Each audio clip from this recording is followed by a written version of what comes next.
Hi, everyone. This is DJ McClure. Welcome to our In the Zone Project Spotlight series with national flood experts. Today, we're talking to Vinay Sharma of Baywood Hotels. Thanks for being here today. Thanks for having me, DJ. Excellent. Well, I'm excited to talk about this conversation. Our companies have now been working together for several years, and I think we were just saying we're about 15 projects in. So really excited to talk about the impact that this has had on the business.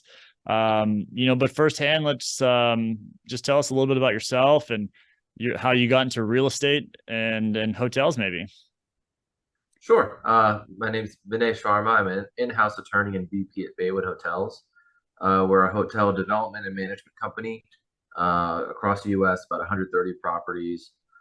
Personally, I went to law school and was passionate about hospitality. Obviously, one of our introductory courses is real estate, so I became interested in that. Actually, I worked for a hotel broker, sort of more on the transactional side. Worked at a couple law firms doing legal work, and then transitioned to an in-house role at Baywood where I do a mix of legal and non-legal. Sorry about that. No worries. Well, we were talking about how we first met, and it's interesting. Our sales team, we reach out to properties that our research groups identified as, potential opportunities where we might be able to help create some cost savings. And Vanessa on our team had reached out to you, I think you'd said December in 2020 on a cold call. So, talk to me a little bit about your experience working with Vanessa over these last few years. Yeah, Baywood, we're definitely big fans of Vanessa. It was December 2020, thick of the pandemic. We were looking at the kind of how to survive, right? And looking at our bottom line and how we can, try to help out all of our businesses survive. We had some refinances coming up. And I remember immediately before that call, it just happened to be a refinance, and we had to get the survey recertified, and there was a flood zone issue. And aside from the dollar amount, I remember it was just such an aggravation to deal with. And the question even came up, well, how do we even know that this is truly in a flood zone? And there wasn't really a solution in house for us to kind of figure it out.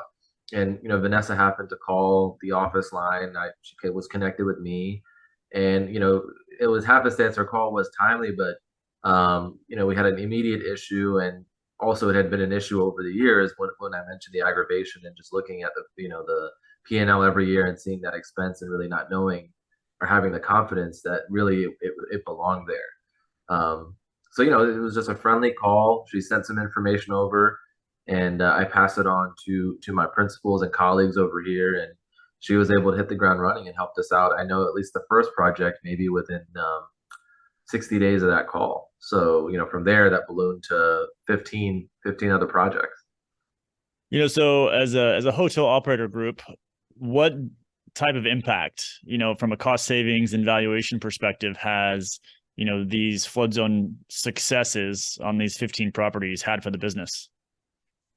I think it certainly helps. We hold our assets for long term.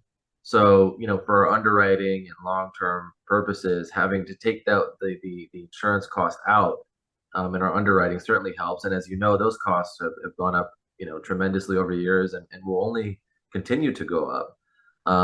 And now going kind of ahead of time, it gives us a competitive advantage to know if we see an asset we like that happens to be a flood zone, that may turn off a developer or somebody acquiring an asset from the jump. But with this resource we have now, we have the opportunity to look at it and say, well, does it really belong in a flood zone? And that may give us a competitive advantage kind of on the front end as well. And of course, as I mentioned, just the aggravation of renewing these policies every year and getting them in place and dealing with potential lender force place coverage, which is exponentially more expensive.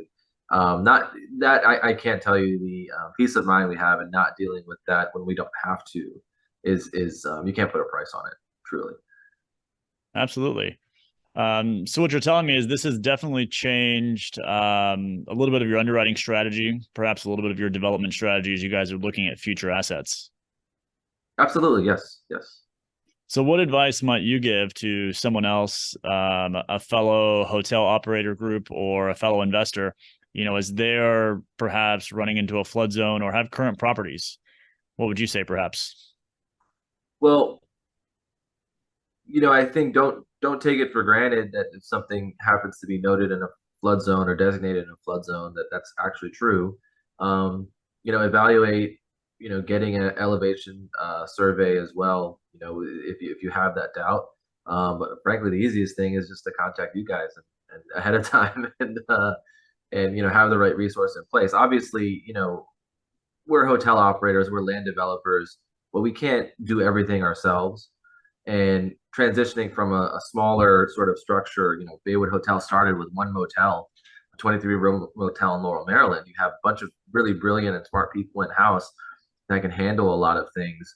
But just generally speaking, it doesn't hurt when you don't have the expertise on a subject to find the expert. And you have an affordable, reasonable solution here in this case. Well, we enjoy working with you and we look forward to future successes. Thanks for, being a committed client. And I look forward to the next 15 projects, hopefully that we'll be able to help you guys with. And thanks again. And we appreciate your time today. Thanks, DJ. Appreciate it.